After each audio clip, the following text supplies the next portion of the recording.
Welcome everyone to the GLDS platform.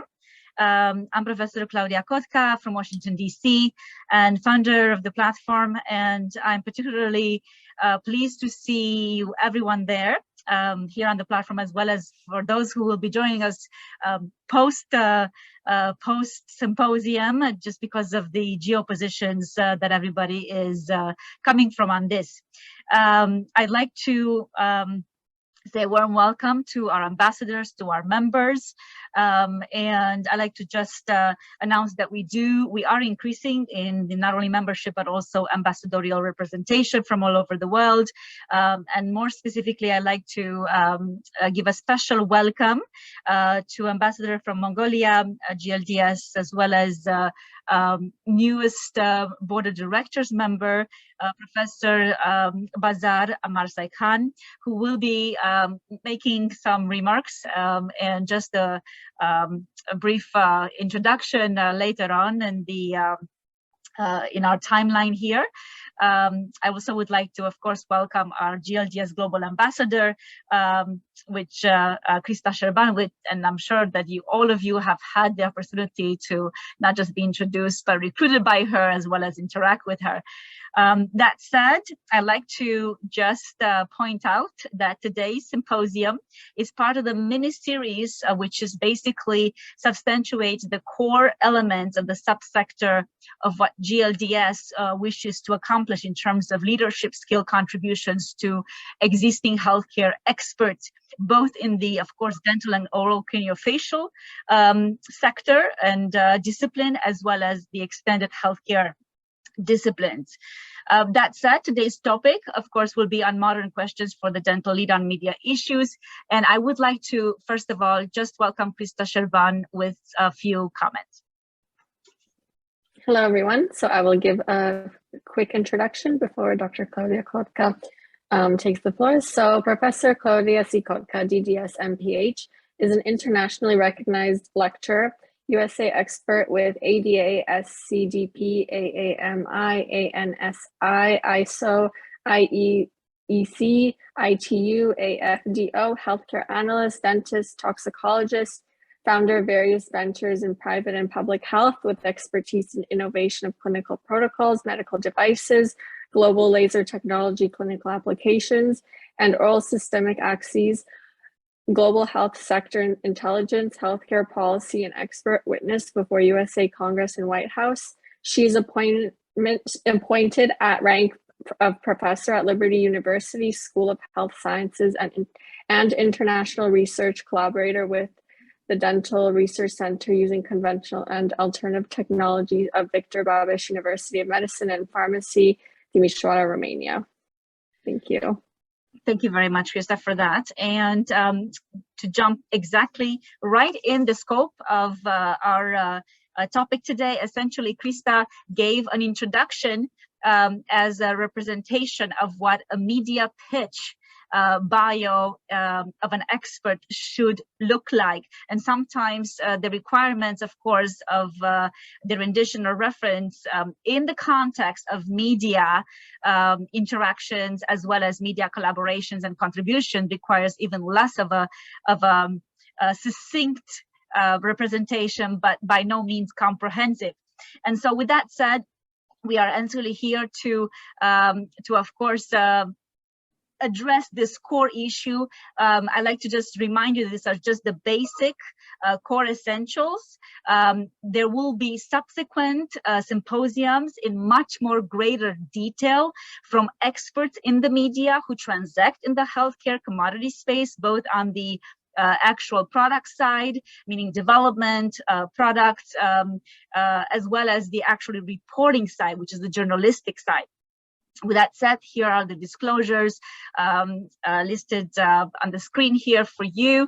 And of course, we're going to jump in right to the objectives. We, of course, always want to have a macro and macro view. We're going to focus on 4 pillars here, and my apologies for the substitute of 5 instead of 4. We're going to identify, of course, the function of media for the dental expert and for healthcare expert, that is. Identify the media, of course, participants, the media requirements, and of course, looking at past, present, and future. coordinates or compositions, if you will, of the interaction and what that looks like, or what that looks like and what that will look like for the future. So 360 Healthcare, of course, you know, encompasses the platform which renders and hopes to render leadership skills for the healthcare experts all over the world in the respective geoposition, keeping in mind the customization requirement for that geoposition. So the scope and mission is not to homogenize situations, because they cannot be. For purposes of research, I know that we have to assume some kind of parameters, and that is legitimate and, of course, disclosed within that particular approach and modeling. However, in the real world, we treat one individual patient at a time, and of course, we treat one geoposition that's very specific and very unique at that particular point in time. That said, the 360 composition axis includes the private and public health experts. The academia incorporates into this particular rendition of leadership, which should be, by the way, and I highlight, should be the leaders, the appropriate leaders by, of course, legislation and appointment and autonomy for the profession. Of course, within academia, however, there's a component of the educational platform, which of course comes again and is rendered by the leadership. So academia is I would say, separated in two different categories, if you will. The R&D community as well incorporates and is comprised of scientists, but not just limited to that. The industry, of course, is another subsector component element, a regulatory component, the legislation, which is jurisdictional by government and geoposition.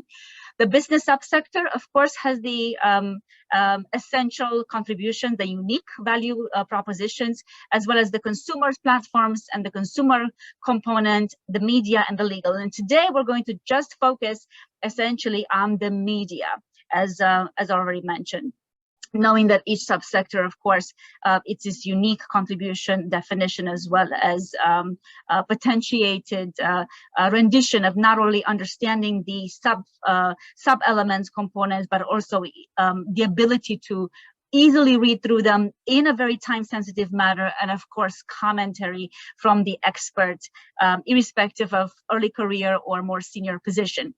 That said, looking at the media aspect, the first, for instance, consideration, of course, is from a contract perspective. We have to understand the individual, either the entity, the individual can be an expert working for a large entity organization, either NGO or government-based, or a large private organization, as opposed to an expert subsector or a private sector expert, such as, for instance, private sector clinician or a private sector research entity, etc.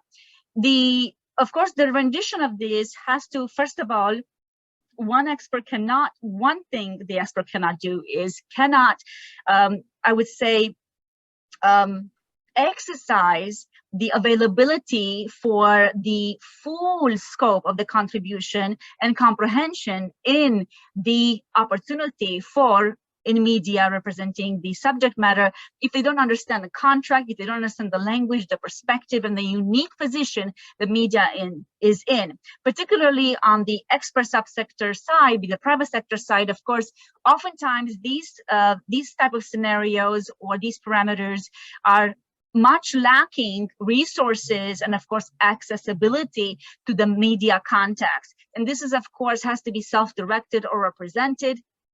And there's a lot more burden that through the GLDS platform and leadership skills, we really want to enhance not only the awareness of these particular factors, but also the know-how, how to navigate and how to engage in the existing access. And this is where we're going to go to the second note here, which essentially is the requirement to manage contracts.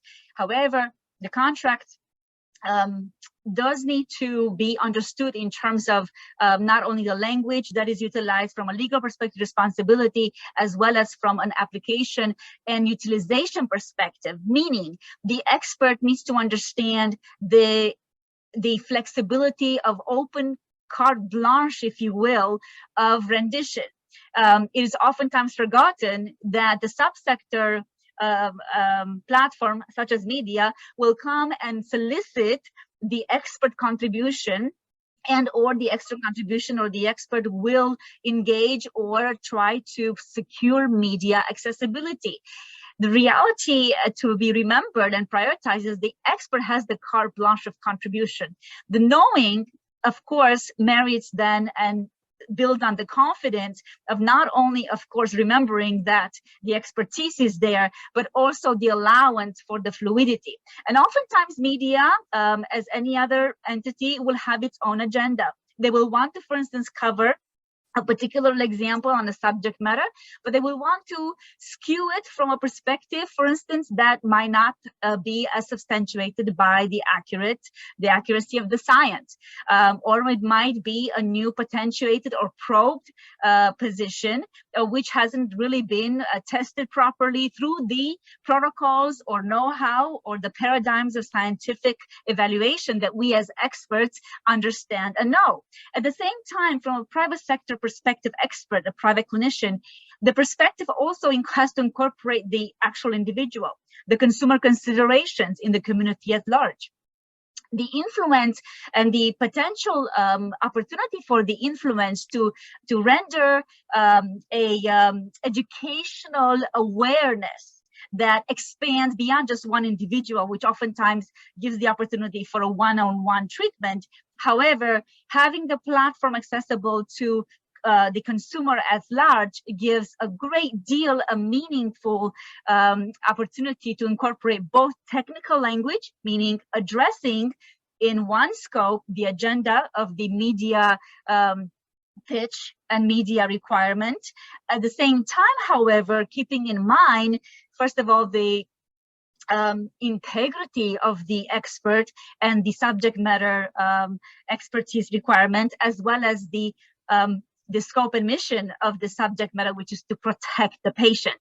And so they're multifaceted coordinates that the individual, meaning the expert, has a carte blanche in terms of contribution. But oftentimes this is not going to be highlighted nor even mentioned when the media counterparts interact with the actual expert.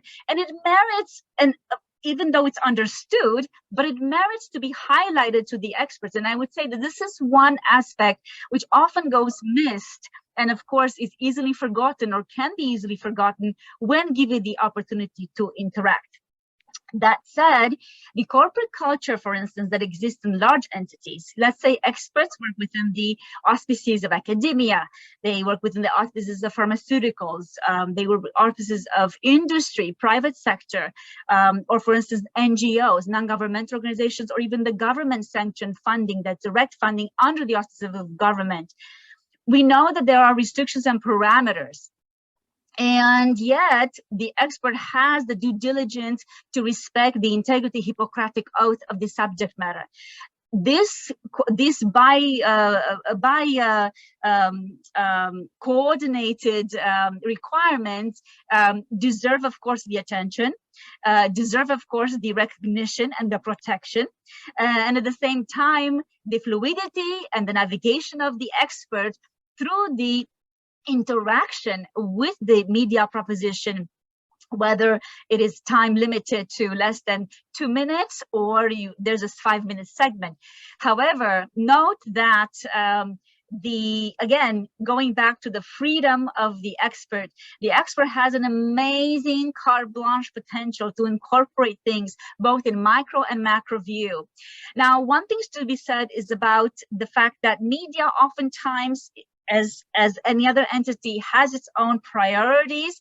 It knows its culture, it knows its audience.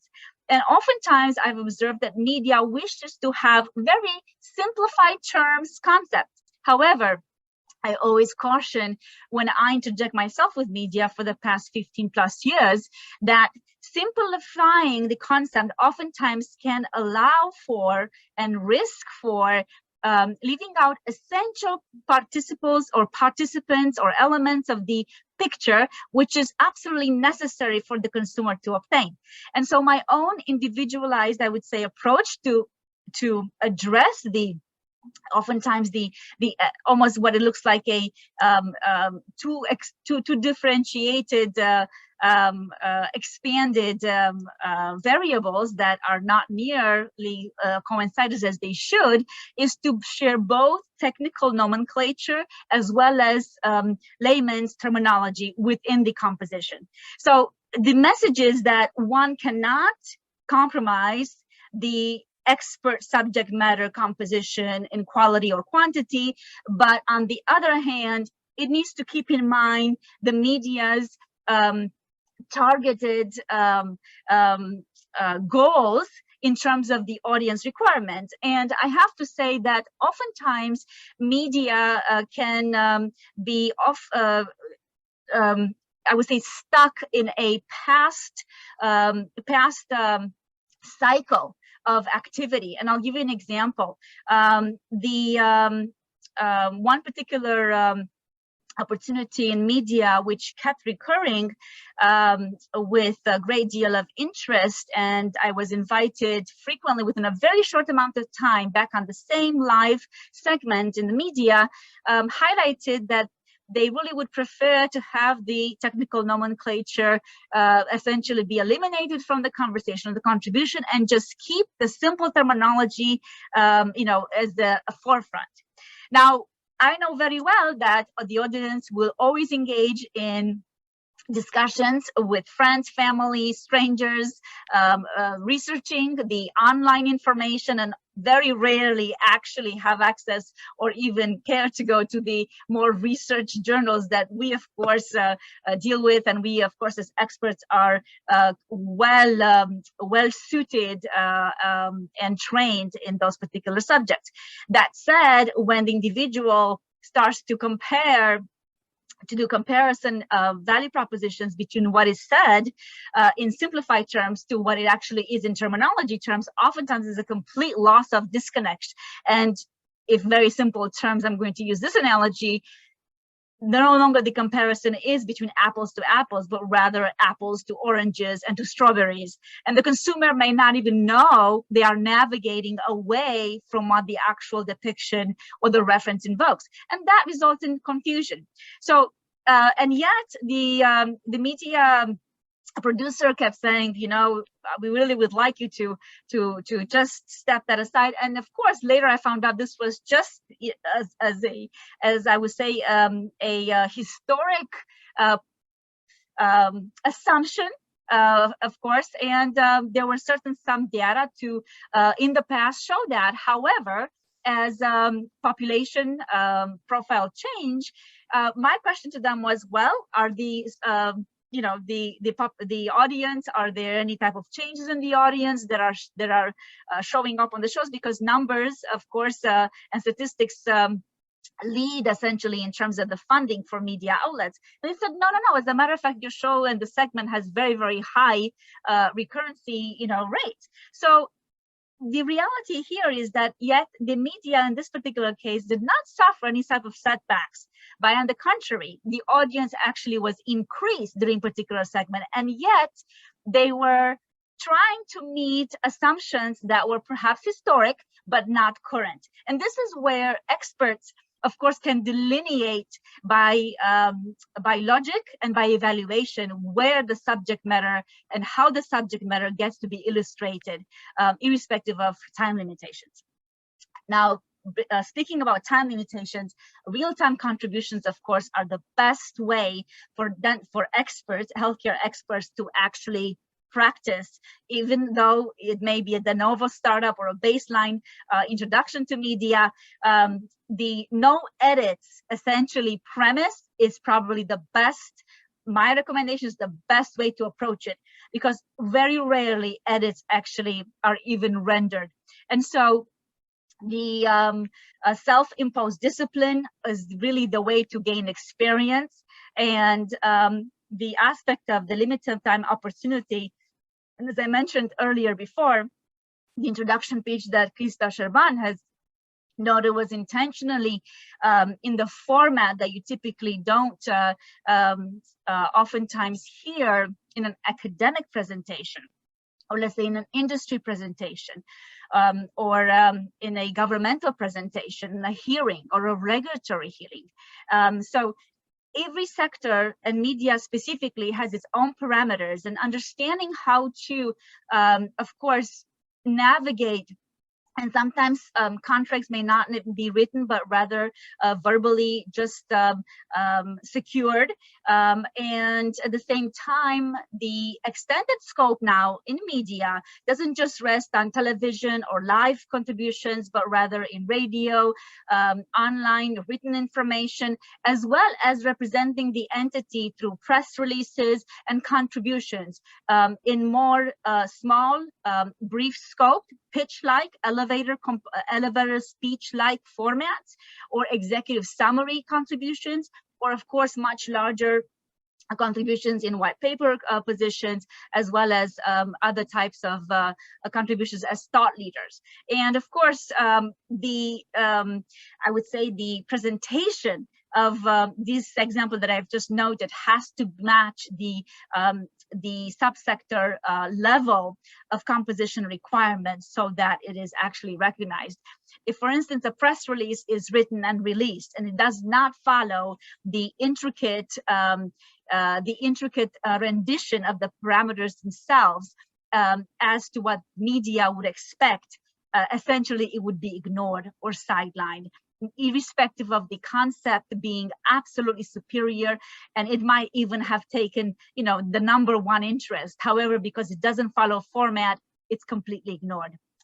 So with that, I'd like to just highlight that identifying media opportunities by, of course, self-initiation as well as opportunities in networking is absolutely key, and identifying the participants in media, from journalists to producers to, of course, media product platforms, and keeping an eye out in the creative sense in terms of that particular type of introduction, whether it's in person or whether it's online. And of course, noting the media requirements, which are absolutely necessary to be respected and learned and incorporated. And of course, practiced in a way that makes you feel comfortable that every time you can actually give a very superfluous, fluid, and yet comprehensive, according to the timeline that's required of you. And that will, of course, allow for further engagement and contribution in the future. Now, that said, we know there's a culture composition change in media as well, from the past and the present, also to future. And the styles, of course, are always in function of the information that's available in the public sense, or the interest for media to actually update the information quality or quantity, but at the same time, the expert can initiate that type of contribution requirement or feeling of responsibility, which we carry as experts. Now, the access, of course, to the media matters. And of course, the geo-position also has a crucial element of contribution in terms of the interaction and the contribution potential. And so with that, I'd like to say a very thank you